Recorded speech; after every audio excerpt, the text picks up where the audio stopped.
తిరుపతి నగరపాలక సంస్థ పరిధిలోని అన్ని దుకాణ వాణిజ్య సముదాయాల్లోనూ గృహాలలోని వారందరూ తప్పకుండా చెత్త బుట్టలను వినియోగించాలని నగరపాలక సంస్థ కమిషనర్ ఎన్ మౌర్య అన్నారు.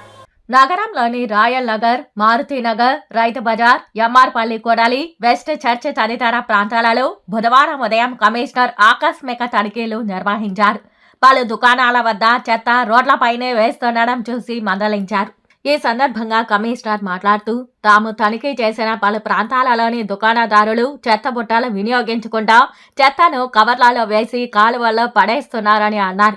ఇలా చేయడం వలన కాలువల్లో చెత్త పేరుకుపోయి మురుగునీరు రోడ్లపైకి వచ్చి అపరిశుభ్రంగా తయారవుతుందని అన్నారు.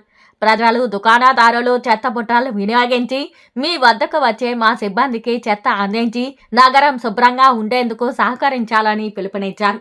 నగరంలోని ప్రతి ఒక్కరూ తమ బాధ్యతగా పరిశుభ్రతకు సహకరించాలని అన్నారు. కాలువల్లో చెత్త తొలగించి అక్కడే వేస్తున్నారని ఫిర్యాదులు వస్తున్నాయని ఆ చెత్తను వెంటనే తొలగించాలని అధికారులను ఆదేశించారు. రైతు బజార్ వద్ద పరిశుభ్రంగా ఉంచాలని, రోడ్డుపైన వ్యాపారాలు లేకుండా తగు చర్యలు తీసుకోవాలని అన్నారు.